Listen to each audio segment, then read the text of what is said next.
Bonjour et bienvenue. Aujourd'hui, nous allons aborder la question de pourquoi l'homme choisit-il inconsciemment d'apprendre par la souffrance. Pour ceux et celles qui ne me connaissent pas, je me présente, je m'appelle Émilie Condin, je suis psychopraticienne en thérapie brève et j'ai choisi d'accompagner les flammes jumelles à sortir de la dépendance, à gagner en autonomie et en amour de soi. Alors pourquoi l'homme choisit-il d'apprendre ses leçons de vie par la souffrance ? Pour toutes les personnes que j'accompagne jusqu'à aujourd'hui et moi-même dans mon parcours personnel, j'ai relevé 3 raisons à cela. La première est l'auto-sabotage. Nous vivons déjà depuis quelques décennies dans une ère très masculine où le patriarcat domine. Et pour mériter, l'homme a la croyance qu'il doit prouver. Il faut que ce soit dur, il faut qu'il soit fort.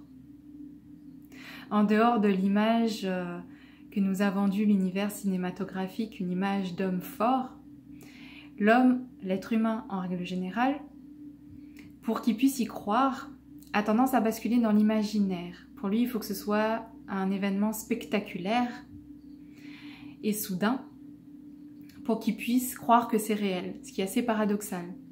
Ce qui m'amène à la deuxième raison. Sur un plan génétique et biologique, lorsqu'on vit un événement traumatique, que ce soit un deuil, la maladie, un licenciement, une séparation, quelque chose de souffrant, l'homme, par sa condition humaine et ses propres émotions, va sécréter un shoot d'adrénaline qui va venir marquer les cellules et créer une empreinte.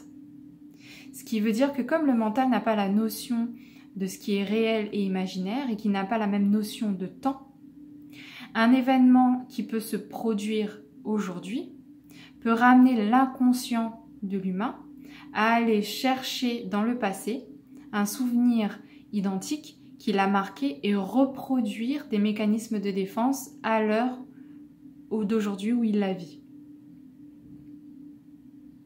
Donc le travail, ça va être de ramener tout ça à la conscience et d'en sortir, et de faire des choix différents. Ce qui me ramène à la troisième et dernière raison, qui est le karma familial et le karma collectif. On dit tous que l'expression « ça saute des fois une génération et ça arrive chez nous ». En fait, en transgénérationnel, on est toujours à la bonne place, on est toujours situé au bon endroit sur la lignée. Et en fait, parfois on est choisi par le clan des ancêtres, qui est au-dessus de notre tête, pour venir libérer un karma. Donc on va vivre au cours de notre vie les mêmes schémas répétitifs pour en prendre conscience et libérer. Et c'est toujours comme ça, c'est un événement traumatique puisque pour libérer le karma, le collectif a pu vivre, en tout cas le collectif de nos ancêtres, a pu vivre dans des conditions sociétales différentes de notre génération d'aujourd'hui, ont connu parfois des événements très durs tels que la guerre, la pauvreté, la maladie, parfois une éducation très violente, parfois même une absence d'éducation, qui font que cette mémoire des générations précédentes a pu être léguée et successivement les générations qui sont venues après portent en elles ces traumas, ces mémoires collectives qu'il est important de s'en libérer.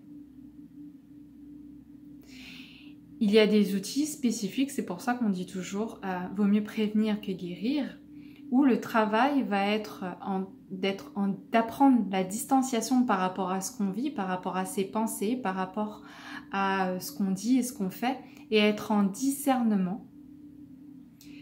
En discernement, c'est-à-dire c'est s'observer sans jugement, en toute neutralité et dans la bienveillance, pour nous permettre d'avoir conscience des choix que nous faisons pour nous-mêmes aujourd'hui, au moment où nous vivons. Au moment où nous vivons un schéma répétitif, quelque chose qui va venir un peu nous chambouler, ou quelque chose qui va justement nous mettre en souffrance. Et le choix conscient, avoir le discernement du coup, de faire le choix conscient, de décider de comment nous allons appréhender et vivre et dépasser l'événement qui se présentent à nous. C'est pour ça que moi j'ai choisi de vous accompagner en ce sens, vous apporter les outils et de me tenir à vos côtés pour vous permettre d'apprendre justement à discerner en amont de meilleurs choix pour vous-même.